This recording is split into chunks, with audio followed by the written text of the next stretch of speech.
Got a busy one for you today. I will start with the fire over at Southern Recycling. I'm going to have Chief Grainer come up and give you some details, but certainly first and foremost grateful to our fire department, Scabie County EOC, Florida DEP, the Coast Guard, the state warning point system, everybody who helped assist in this effort. Chief Grainer can certainly check my numbers, but I believe 32 firefighters at the City of Pensacola, and I believe there's a 12-hour, and of all of the episodes that we've had over at this particular facility is the longest 12-hour ordeal. So I'm going to toss it over to Chief Grainer to give an update on the incident itself, and then we'll circle back with a couple other things. So, Chief. Thank you, Mayor, and thank you for the opportunity to be here and talk about this fire. So I just want to provide a little update on the EMR Southern Recycling fire and the tremendous effort of our firefighters, our mutual aid partners, and the support personnel. This fire required aggressive tactics and long sustained operations.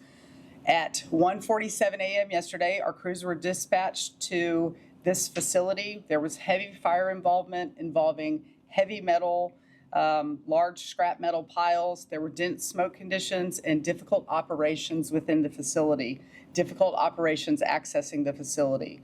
Firefighters began operational setup in less than 10 minutes, and in this time frame, that included 2,800 feet of fire hose being deployed in order to battle this fire.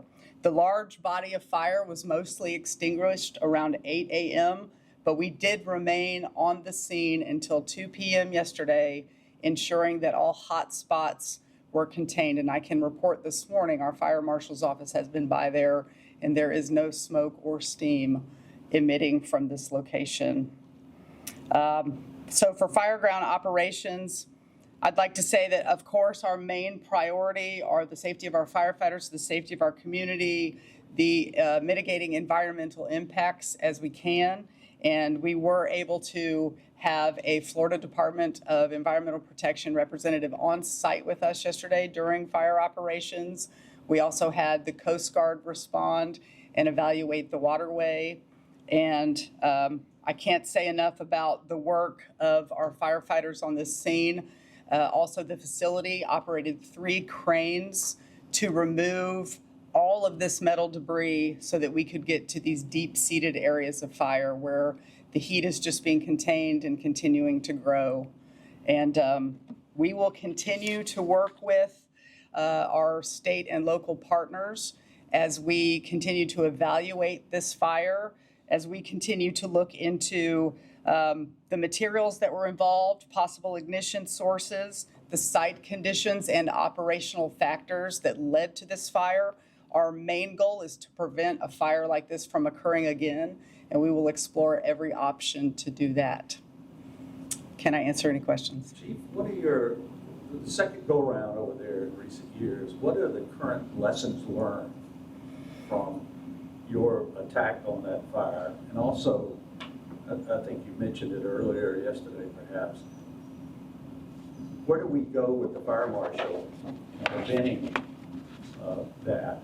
And the nature of the toxic smoke and how that is notified throughout the affected. I saw the plume from, I think it was emergency management put out the plume, but it didn't seem to carry the weight of shelter in place, use protective gear.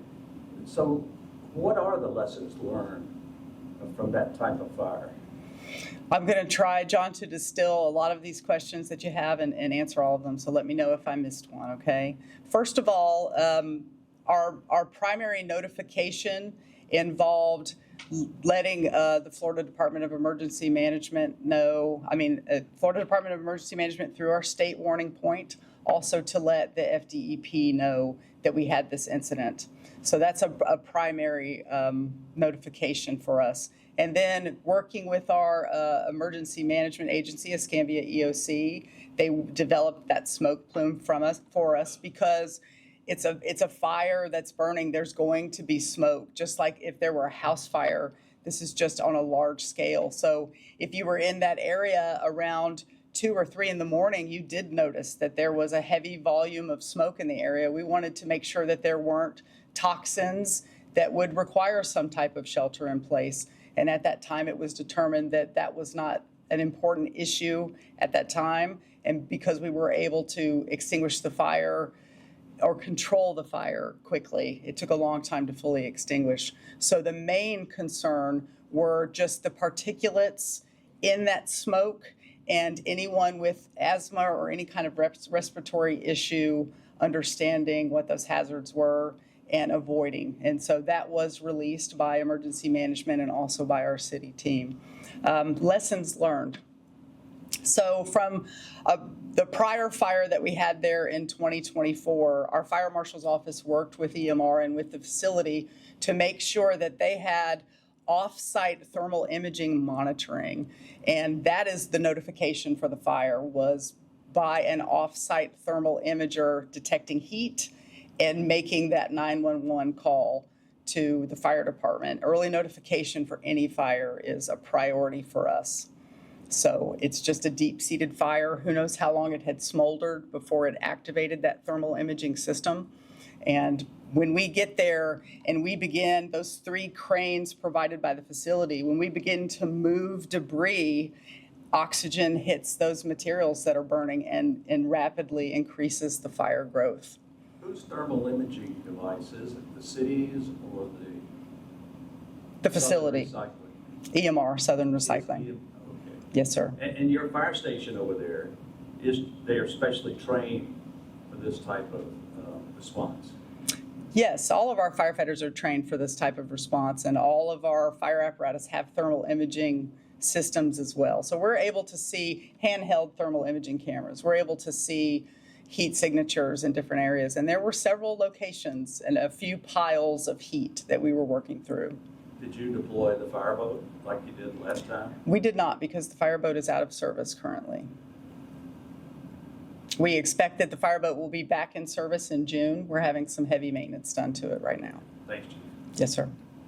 Yesterday you mentioned that FDEP said that no surface water impacts were anticipated. Have they done a follow-up to see how the water's looking, how the air is looking? What has that shown? We're following up with our local and state partners on that. And at the time, our representative from FDEP stated that at this time there were no surface water impacts. And primarily what that means is the booming that was placed was keeping a sheen from getting on the water in the bayou there. And we'll be following up on that today. Chief, I know you said it's under investigation, but do you have any idea of what actually caused the fire itself, or was it a chemical reaction that started the fire, or what? And then what the actual pile that was on fire? What kind of items were inside? We don't have a cause for the fire. We're going to remain in a process where we're looking into the materials, where we're working on what some operational factors could have been to cause the fire. We will not likely determine a source of the fire, given the location. It started in the center of the pile. So it wouldn't be like a fire that you might have at a garbage collection facility where you have organic materials that are spontaneously creating heat. This would be something that would have to be caused from lightning or a lithium-ion battery or something like that. But the facility is required to remove fuel tanks, fuel lines. That's all part of their regulatory requirements. So we did not have involvement of any flammable liquids or anything like that, but there could have been some combustible metals that reach a certain temperature and heat up and sustain combustion. Do you know, it was like kind of scrap, but you know what kind of items were in there? Was it appliances or old cars, or what These, in the actual? Yeah, these are crushed cars and any kind of metal that's recyclable. And then fighting fire, what's just that, people don't know, what's it just like as a firefighter to be on a scene like that? What's the actual work like? Is it, can you kind of talk about that as far as, you know, people have an idea of like what it's like to fight a house fire, but what, you know, when when the firefighter's on scene for 12 hours at a time? What is that like? It's exhausting, of course, and we had a shift change occur, so we were able to rotate our firefighters out, but they're in their thermal protective equipment, and they're in the same smoke conditions that you observed in other locations in Pensacola. So we try to keep them out of the smoke, but there's a balance in their ability to wear the self-contained breathing apparatus on their back, to wear those air packs, because they only last for a certain amount of time. It limits mobility. So as soon as we're able to get enough fresh in there to allow them to operate, they won't have those air packs on anymore, and they still are continuously exposed to a certain amount of smoke. The debris, the water runoff, walking through the water runoff in their boots, getting into their boots, soaking through their gear. So there are a lot of exposures that our firefighters deal with at any type of fire, and particularly at a fire like this. I know you said this is the longest ordeal yet, right, for one of these fires out here. Mhm. Can you talk about how fighting this fire compared to the last four at the facility? Yes, I can. The pile initially was taller than other piles that we've observed when we initially arrived on scene. So the setup of that 2,800 feet of fire hose to be deployed, all of that, just the time that it takes to get those operations going. And then we need to create a sustained water supply. So having those large fire hoses that can supply water to our engines, we had what we call a boosting pressure operation, where we had to have a fire engine boost pressure from a hydrant to another fire engine, boosting pressure to another fire engine, supplying our ladder aerial apparatus. So the difficulty of the setup is tremendous. How many other facilities like this do we have inside the city limits? There's not another facility like this one in the city limits. All right, thank you, ma'am. And just to add to that, 4 times in 2 years, obviously, there's the most important part, which is keeping our firefighters safe, keeping our community safe, which of course Chief and her team do such an amazing job at, and why we have a top 1% fire department. As you can imagine, as the primary concern was handled by our professionals, our secondary concern has emerged, which is, frankly, we've had enough of issues at this particular facility. 4 times in 2 years is not normal. That is certainly an outlier. What we're proceeding with is we have meetings and have had meetings in the last 24 hours with our city attorney's office, with our code enforcement. We're going to understand every tool available to us to ensure that everybody who does business or lives in the city is a good neighbor. And so when you start thinking about not only having 32 firefighters and people from other agencies putting their lives in danger for a recurring problem, as you can imagine how frustrating from my seat that would be. But when you think about, and Chief hit on a couple of these things, and she's certainly always going to be humble about the fact that there were other calls coming in from our city residents at the same time. The fact that we have notified this particular company at this location that the ability to get water to their location is not ideal. And that is not new news to us nor to them yesterday. So having to boost the way we have to is not normal. It is an outlier. The fact that we had to refuel during all of this happening, this is not an easy fire to put out conventionally, nor are the challenges geographically and frankly just being good neighbors that provided additional complexity and additional safety risk, both to whether it's smoke, whether it's our firefighters, or whether it's the surrounding neighborhood that where now response time is at risk to other places that because of the amount of resources that we're having to put in here. So we're going to look at what our recourse is, our legal options. Certainly, we're not going to wait to have every one of those. We are going to send letters to leadership throughout the United States. I believe the parent office is in England as well. We're going to certainly share our grave concerns about this, and that 4 times in 2 years isn't acceptable. So we're going to do that right out of the gate and concurrently, we're going to find out what controls that we have in place, what oversight do we have in place. This is a private company doing business on private property. Obviously, there are some, it is zoned to allow this type of operation to exist. That being said, we're going to see what our options are because I cannot sit idly by while we put another 32 firefighters for 12 straight hours out here. And let's not even stop at the primary safety risk. The taxpayers are paying for this. The taxpayers are paying for 32 people to go out there and to have their response times at risk as well. So we're going to continue to primarily focus on public safety. So we'll get a draft of that to you. We're going to notify everybody in leadership at the Gulf Coast region, the U.S. region, and the headquarters, I believe, again in England.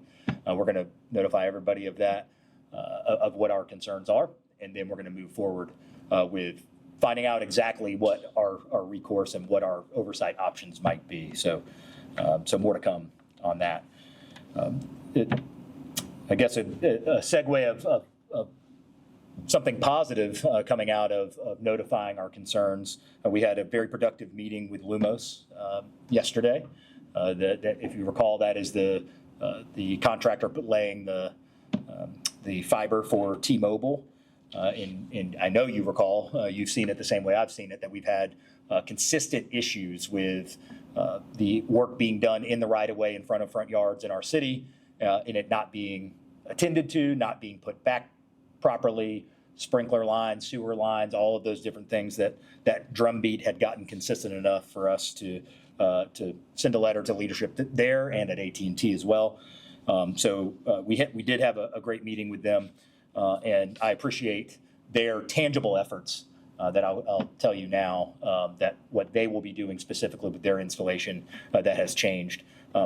First and foremost, I share that I was pleased to hear their mutual concern. This was not a he said, she said, or we have it wrong, or our citizens have it wrong. That they analyze this and agree that this is not up to par. Number one, so first, that they have pledged that you're going to cut production by 50% and will not increase above that the amount of line that they're going to be laying in the city limits. They also said that concerns are going to be handled by local Lumos personnel with the ability to provide face-to-face on-site support to quickly resolve issues in the field. And same-day restoration, in most cases, restoration will not exceed 48 hours. So no open holes, exposed material. So case in point, if work begins in the right-of-way in front of your front yard, City of Pensacola, according to Lumos's pledge, that will be open and shut within 48 hours. And most times will be same day. We will not have this going on where it's days on end where you have a hole in somewhere near your front yard. Residents will now have door hangers and on-site notifications outlining upcoming work, expected impacts, and clear contact information for support. That was not happening previously, so we're going to give our citizens a heads up. They promise better local oversight of their crews, including the requirement that they have to leave the property in equal or better condition, including proper grading, sod replacement, and complete debris removal.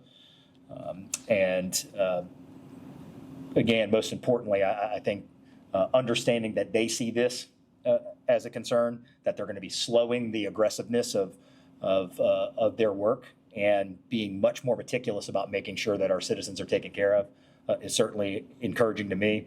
I think the last bullet point is very important too, was what was happening previously was that work was getting started and stopped within the same neighborhoods. That is no longer. They have pledged us that they will, if they begin work in a neighborhood, they will close work in a neighborhood. It will not be this stopping and starting on different roads that causes all of this confusion and all of this inconvenience, sometimes on the same streets, happening at two different times and coming back weeks later. So all in all, this is a privately funded effort. I believe throughout the county, they're laying 1.4 million feet of infrastructure in its access to 125,000 families. That is a great thing. Having better, easier, more affordable and competitive options for access to the internet. We absolutely understand the value in that, but I do appreciate them responding to our concerns and responding to our citizens' concerns about stepping up. So The initial build out of the fiber optic project is supposed to be complete in early 2028. There will be a live support line, not an automated system, and that number you can save. Any citizens can save 1-800-905-9017, or they can email construction support at Lumos, LUMOS.net. So again, productive conversation. I appreciate them stepping up. And this is what service recovery is supposed to be. When things aren't going well, we figure out a way to make sure that we have the harmony of improved infrastructure without it having to cost time and energy to our citizens. The signage and private parking lots. This week, the code enforcement team visited the private parking lots to inspect the compliance of the new ordinance. We investigated 44 privately owned parking lots in the city. To little surprise, none had the proper required signage posted, so we're going to put those notices of violations on the list of property owners and give them 30 days to comply. We do have copies. Shannon will get them to you if you don't have it, just so it's at the top of your inbox in the media of what the signs will look like, the black and white signs. And we also sent courtesy copies of the notice of violations to the paid parking companies who are responsible. So level, premium, that where they are outfitting, they are the vendor working on behalf of the private property owners. We've also notified them, even though they don't own the lots themselves, since they are the ones operating in there. We're making sure that they are aware. So we always give the reminder: the blue spaces are the city spaces. Anything that's green or red is a private property. It's private property. And it is their responsibility, their requirement, I believe by state statute and local, that they have somebody available to handle any customer service issues on those private parking lots 24/7, 365. That has been wildly inconsistent as well over years of time, but that is what is required. So we will give you an example of what those signs should look like. All right, Palafox Street, reminder that Palafox is open to pedestrians through May 31st. If you guys can share that. I think we've had a little confusion about through May 31st versus until May 31st. So May 31st, I believe, is a Sunday, or this Sunday, is that, if memory serves. So it will stay pedestrian through this weekend, ultimately, and it will go, car traffic will be allowed on Palafox Street starting June 1st. What that means is you'll still be able to turn onto Palafox from Garden and Main, but the other side streets will remain closed. I know you guys are aware of that the other work will begin on some of those cross streets. I think this weekend was a good test run. I took my daughter down there on Saturday morning. It was full of people and going between all of the two different Palafox markets and going in the stores and all that. It was a cool thing to see. And as you guys know, in media, it hasn't changed. Some people are ready to have cars on there. Some people never want to see cars again. Welcome to the job. But nonetheless, I thought it was a pretty cool experience to get to see everybody out enjoying it. We had another good test run, not only for pedestrians on Saturday, but for all of the rainfall that we saw. So we are high and dry, and that is a big thank you to the increased capacity. And hopefully, I know many of our downtown business owners out of habit have seen rain coming in multiple days and had to roll their sandbags out of precaution. Hopefully that habit will start to wane for them, that they know that even with heavy rainfall, the Palafox will be good to go. The current plan for the side streets, East Zaragoza and Fred Levin Way, will be completed first.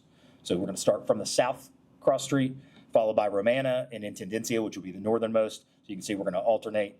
Then Romana, Palafox and Intendencia, and then Government will east and west will be completed last. And our formal dedication ceremony for Palafox Street, I know we had mentioned about 4th of July weekend. It will be Saturday, July 4th at 10 a.m. at Plaza Ferdinand. So look forward to having you guys and having the public there. Project milestone at Barrancas Avenue, the ECUA portion of the project, the infrastructure improvements at Barrancas, K Street, and Main Street. Met a milestone this week. So the intersection of Main and Barrancas has reopened to traffic. Thank you to our Public Works team for keeping this very complicated project with lots of different work happening all in the same general area moving forward. And I appreciate our citizens and visitors and residents that are going to and from the Navy base and all that. As we know, that's a pretty well-used area and lots of great progress happening, but that means detours and inconvenience. So I appreciate everybody being patient through that. The phase 2 will be southbound vehicles on K Street trying to access Barrancas will be detoured to Zaragoza, and the completion date for that is expected to be June 12th. Last two things. First, I know I've seen reports or gotten emails or tagged or everything else on conversations around data centers. I want to first set the groundwork. The city nor myself have been involved in any conversation around a potential data center, and any conversation that's happening is not, I don't know if there is someone interested, assuming I'm just reading the news reports, someone's interested I don't know who that is, what they're planning, what they're doing, where it's located. I don't know any more about that, number one. And number two, I just want to be clear, I'm not going to speak for the county or Florida West. I can speak as the administration of the city that data centers are not anywhere in our model of economic development in the city of Pensacola. We have a lot of amazing things happening right now with shipbuilding, with maintenance, repair, overhaul, and aerospace technology, cybersecurity. That's why we have an economic development department here, is to take these focuses within our city limits and figure out how to maximize the value and the return on investment for that. That is not a commentary on anything that's being proposed or existing. I don't have any information on that. And the county, as does neighboring counties, have different priorities and value propositions of what they want to do or not do. But I can tell you I will not be a proponent of data centers inside the city limits anytime soon. I know there's been an emerging conversation around the state of Florida about moratoriums on data centers. While we really just gather more information, what are the environmental impacts, those types of things, that is something collaboratively I would support if that came up.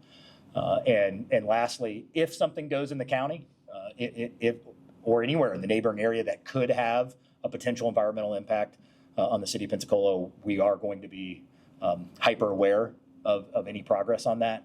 And our full expectation is that we would be looped in at that appropriate time. That is not me saying that we need to be looped in now. I don't think that any data center conversation is being considered in the city limits. I know it's not. We stand like we do with any economic development effort. We're always here, open eyes and ears. But I can tell you, if conversation continues to solidify around a data center anywhere in the surrounding areas of the city, my first primary concern is going to be how will that affect this city from infrastructure, and how will that affect the city from our environment. So again, no yay or nay on anything that's emerging at the county, and but I just want to make sure that with the confusion around this particular topic, that everybody knew where we stood as an administration of the city. Lastly, the Veterans Memorial Park, we read the media report of their concern. I always start this conversation by flying up to a higher altitude and understanding that this is a 12-year voyage that, frankly, we've made a lot of progress in the last 3 years. One, there hasn't been a dollar invested for a permanent restroom until this last 3 years of the 12-year saga. Secondly, what our normal procedure would have been, and this is, I certainly will be accountable to, what our normal procedure for a project like this would be is we would get, and you guys have seen it, you've reported on it in other facets of our city, if we would go collect community feedback of impacted residents, users, all of those things. We'd go collect all that information, and then put our best foot forward to go execute a project that met and checked the boxes, as many boxes as possible. Given the fact that this is the stewards of this park, that this VMP board has done that, we've gone well above and beyond that. We have been shoulder to shoulder now for 3 years through multiple rejections of ideas, trying to collaborate. If you recall, there was an RFP that went out. We at the city shared our concerns that it would not come in under budget, and we were assured from the VMP board that they had garnered enough interest, and that they had spoken with some contractors, and they felt extremely comfortable that someone would be able to do it under the budget. Unfortunately, none of those people showed up at the pre-bid meeting, and it went over budget, and we had to start over again. Most recently, we had conversations about, and I think there's really good news at the end of this. We had conversations about something that was prefabbed, whether it be a Portland Loo or something else in recent months. that idea had been rejected by the VMP board. So all that to say, we all want the same thing. We all want to have a restroom facility there. Certainly, we've shown that we walk the walk in that we have one at Palafox, MLK Plaza for Palafox Market, for the skate park, for Bruce Beach. We love that. We love the idea of being able to have public restrooms available. And again, I'm not putting that blame on the VMP board. Our goal was to try to find harmony through multiple different iterations of this over the years. And certainly what was in the media report that said, hey, we're ready to raise money, we'll take anything. We agree. We could get this done. If that was the attitude, we could have gotten this done much, much faster. So that's all water under the bridge. We're going to get this done faster. We're going to put a prefab bathroom in, and we're ready to execute on that. And we know that that's something that can happen within budget. So we were glad, we were encouraged by the spokesperson mentioning that they're ready for any solution, because we've been ready for any solution.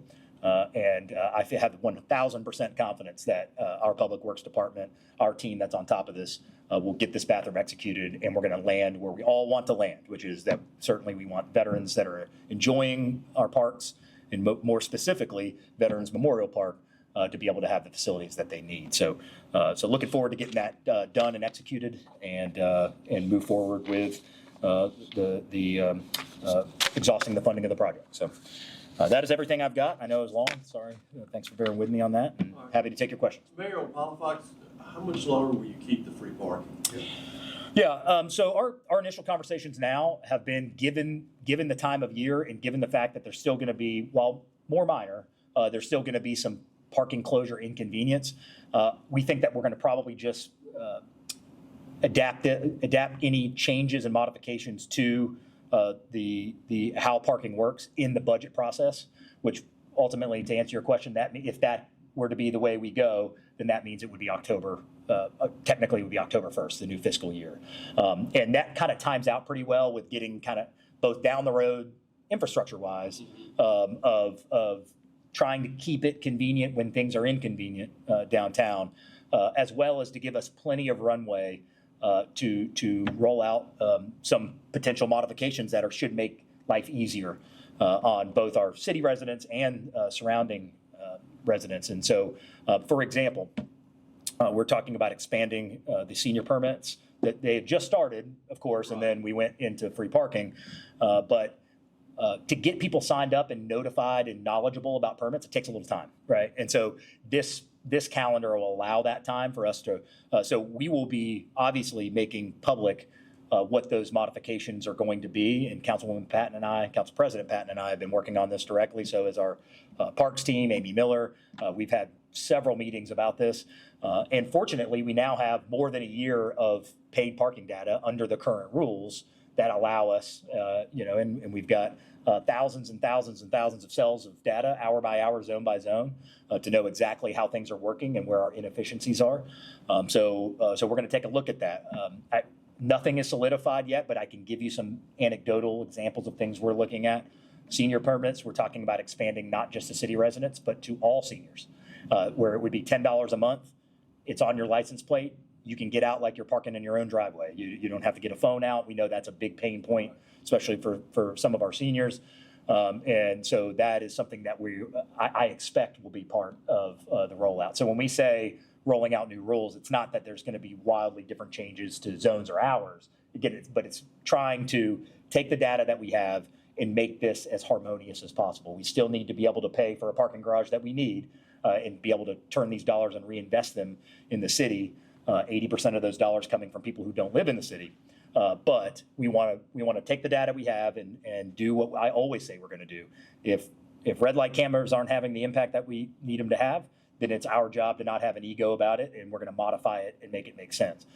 So I don't mean that what we've done so far is wildly off base in terms of parking and parking revenue, but there's obviously we can take our breath during this free time, and that was what our mission was, is let's use this free time to our advantage and come back with something that is easier to digest, easier for our citizens, and still makes sense for us long term. All right, let me go look. So initially, when Palafox opened, the parking that's free would stay free. Yes. You're talking about literally on Palafox Street. Well, in Jefferson Street, all the city parking. Yeah, yes, we are not modifying. There'll be no change in that policy.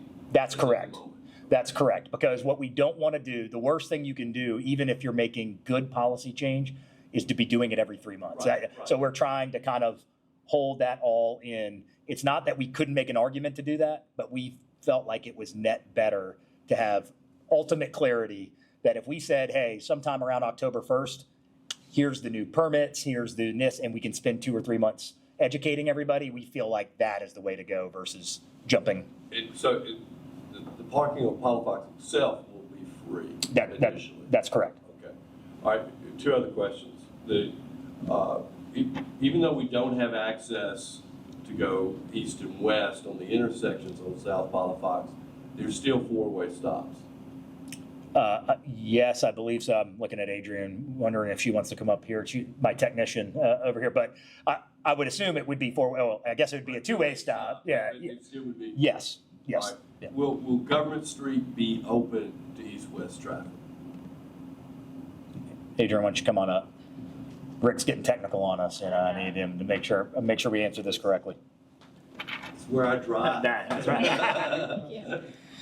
So we did just finalize the plan yesterday for the side streets. And then like the mayor said earlier, the intent now is to do Fred Levin and East Zaragoza first, get that finished, and then do East Romana and East Intendencia, and then do West Romana, West Intendencia, and then Government's last because it extends through the Jefferson intersection all the way down to Seville Quarter.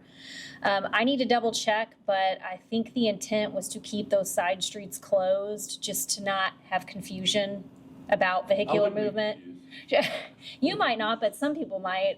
So the intent is people can come down from Garden. There will be 2-way stops. Right. And then they can come up from Maine, but you're essentially having to drive the entire corridor. Okay. But if something about that changes, we'll certainly message that out. Thanks. What else? Mayor, on the parking Yes, sir. changes, so when you say you're going to implement it through the budget process, I know that the city council will approve the budget in September, so that's only like a month ahead of time. So are you going to take these changes to council before the actual budget vote itself? Yeah, so a couple things. Obviously, we start having conversations with the council.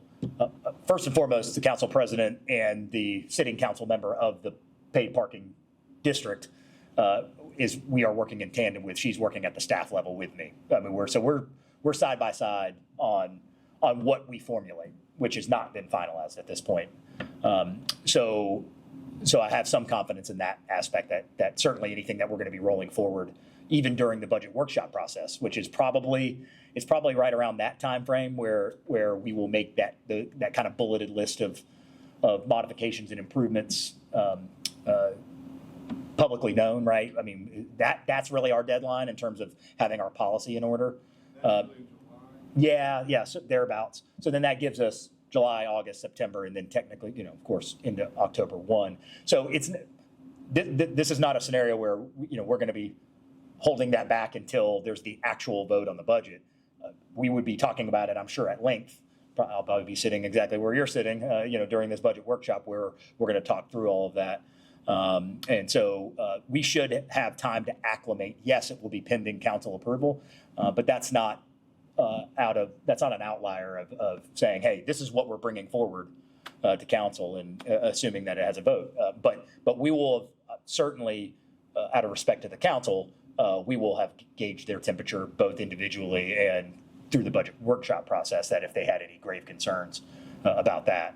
And again, I underscore that, having council, that's why this is a vested interest to her as the sitting District 6 council person, and really, I believe, is the only, unless you were counting the airport, which is a completely separate animal, it is her district that is solely affected with this. So I think that will go, certainly having her input and her feedback that she's been getting from business owners and residents in that area. Those are the people that are most directly impacted by any changes to parking. So, having her from the ground floor as part of this conversation. And it's something that we both pledged, so a couple months ago. We said, hey, let's take this time. Let's be resourceful. Let's take this time right now. Let's look at all of the, again, hundreds of thousands of cells of data that we have. We know down to the hour, down to the zone, how things are impacting. And we're not just looking at, should this be 2 hour or should this be paid, for example. We're looking at the other way. We might have zones in the city right now that are paid that don't need to be, and that we might be looking at just saying, hey, that makes more sense now that we've got data. Maybe these 20 spaces or these don't need to be paid at all. I always remind everybody of the 1,620 spaces that we have that the city owns, both on street and in the garage. 70% of them are free all the time. That is often lost in the parking conversation. So we're only talking about the 30% of those spaces that are actually paid parking.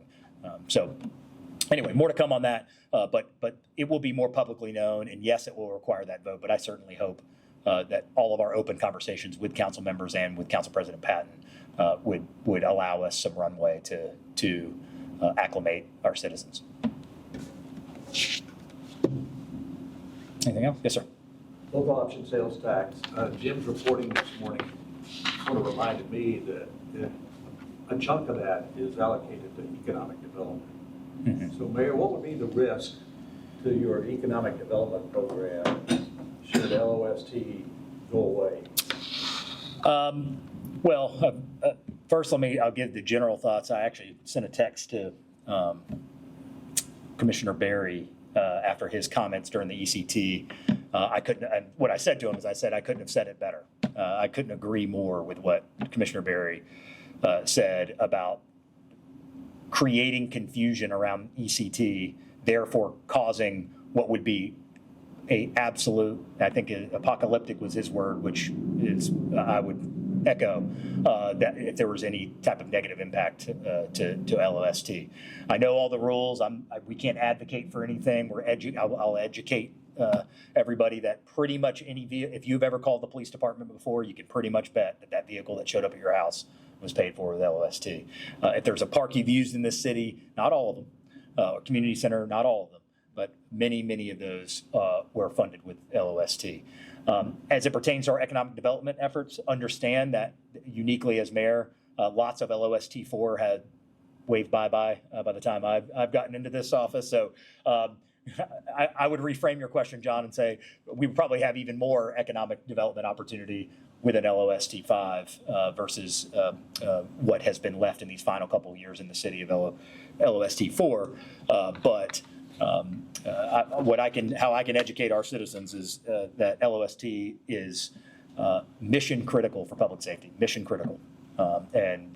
So I agree with what Commissioner Barry said, is to cause any type of confusion, and that's no insight into voters not understanding two different issues. That's not what I'm saying. What I'm saying is that there should be ultimate clarity about what our voters are assessing and the value of LOST, and that did not get confused or mixed in with another taxing thing that is on the ballot. So my position about ECT was exactly, again, I couldn't have said it better than Commissioner Barry did, that why we would take on self-inflicting confusion on the ballot about an issue that the voters had already voted on for 10 years with any potential negative impact to LOST makes no sense. So I appreciate his comments on that, and again, I echo those.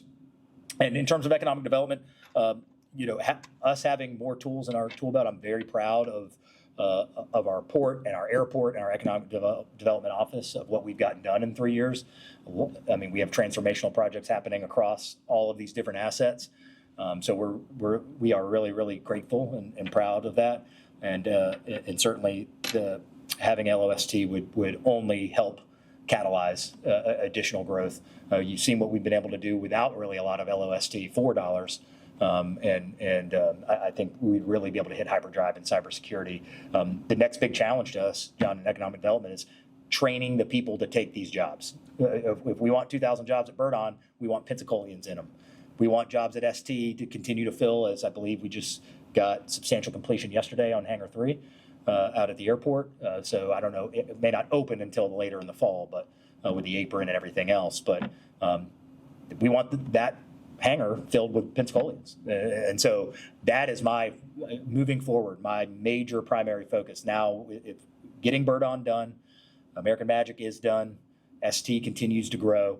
I'm going to be hyper-focused on job number one, which is training the kids of this community to be able to take those jobs. That will be our main focus in the years to come. So, Mayor, you said early on that you hadn't spoken to anybody, Economic Development Florida West, or county about data centers. Your inland port proposal would potentially be where people are now looking at a site for data centers. Yeah, and let me be clear. We obviously have regular conversations with them. I just mean we haven't been involved in any conversations around or meetings with or phone calls with anybody with a data center. That is not because I'm expecting that we were. I want to be very clear. That's not some type of a underlying statement that we should have been in. It's not happening in the city limits, so that certainly is totally fine by us. But I could tell you, an inland port might be a type of facility that could host one of those. But again, if we had an inland port tomorrow, our primary focus is job creation that helps enhance the efforts at our port. So, for example, when I think of inland port, I'm thinking about spin-off companies that would relocate here because of American Magic, because of Bird On, because of GE. That's when we think of inland port.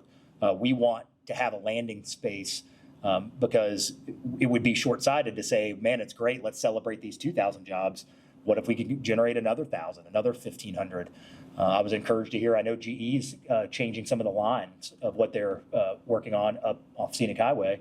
And that's a prime example, 500 jobs on site that actually generate 2,100 jobs in our community. So that's the mission of the inland port isn't necessarily going to be a large facility with few employees in it. It's going to be, where can we find land and opportunity for these spin-off companies, these sister companies that are helping be part of the ecosystem of these major employers? Where can we locate them? ST Engineering, same thing. If they start to increase capacity, they move their C-suite here, right, into Pensacola. If they want to increase mission or capacity here, then we look at the inland port as something that could be an asset there as well. So even with an inland port, I think our primary mission within economic development in the city limits stays the same, which is to continue to support those industries that we've talked about. Did you just say ST Engineering is going to move their C-suite? I believe they have from Mobile. Yeah, I believe that's already been done. Yeah, yes. USA. No. Yeah, all of the, remember, MAE was originally based in Mobile, and they have now moved over to Pensacola. So, and getting all of that set up. Mayor, where are you on finding replacement for Erica in the economic development? We have someone coming in. I believe it's in June. Do you have the exact date, David? Yeah, but we have someone coming in. So, Okay. Yep. So we'll get that information out to you. But yeah, that process has been completed and they'll start in June. I'll get you exact date. You've hired someone? Yes. Okay. It's a secret. It's a secret for now until I'm told I can say it. Yeah. Until HR tells me I can say it, I'll So let me make sure. No. Have you been to the fourth floor today? I don't know. Maybe so. When HR gives me the thumbs up, then you will absolutely know about it. Yep. Mayor, the governor announced this morning a special session in June for the legislature Mhm. to consider property tax reform and raising specific proposals, raising exemption to $250,000 and eventually setting some kind of schedule to raise it to $500,000. Mhm. What's your reaction to that? How would that impact? Yeah, well, first, obviously, we're going to go do a deep analysis. The same way that when we brought you the $9 million number, that was the presumption of all homesteaded properties being 100%. So we got to run the math. The first data point I was able to get just in this short time frame, in the last 45 minutes, was, I know there's lots of talk around this that says, well, listen, 2/3 of the property tax generated in the state of Florida is generated from commercial or from vacation homes. Well, not all of Florida is the same. That's what I'd point out. And so maybe in South Florida, but I believe just as one data point, we will have obviously more to share with you guys probably by next week, is if you take the homesteaded properties within the city of Pensacola, homesteaded properties, we believe that 72% of the homesteaded properties are assessed at under $250,000. So this would give full property tax relief to 72% of the home. So again, we have more data to run through, but I also think that that's an important point because many times when I'm talking to citizens at town halls or Rotary clubs and this conversation comes up, there remains significant confusion about the difference between an escrow payment on a mortgage and property tax. Meaning the thing that swings violently every year on if you own a home in this city, what swings violently every year is your insurance. And there is no check and balance on that. It can triple, it can double. It's happened to me. It's happened to most people in the city. So I'm not here to give a commentary on how insurance works in Florida, but what I can tell you is there is significant confusion both in this community and around the state about what property tax is. Most people don't know that their property tax is capped.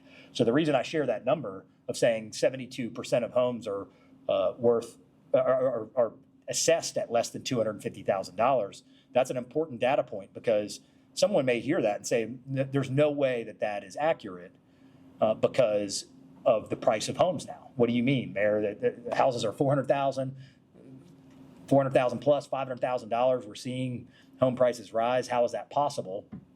Hey, Mayor, show me one of these $250,000 homes you're talking about that are 72% of the city. It's not that the average home price or home value is that. It's because of Save Our Homes, the fact that it can only increase 3% a year, is that many of the homes that we have in our city were worth less than $250,000 and have since been protected by Save Our Homes when they are homesteaded. And so that's a very common misunderstanding among citizens that I talk to about this topic, is that they think that when someone says or sends an email and says my property taxes were $1,500 last year, now they're $5,000. The one thing we know for a fact is that means that is not a homesteaded property. That would be illegal in Florida for someone to have their actual property tax go from $1,500 to $5,000.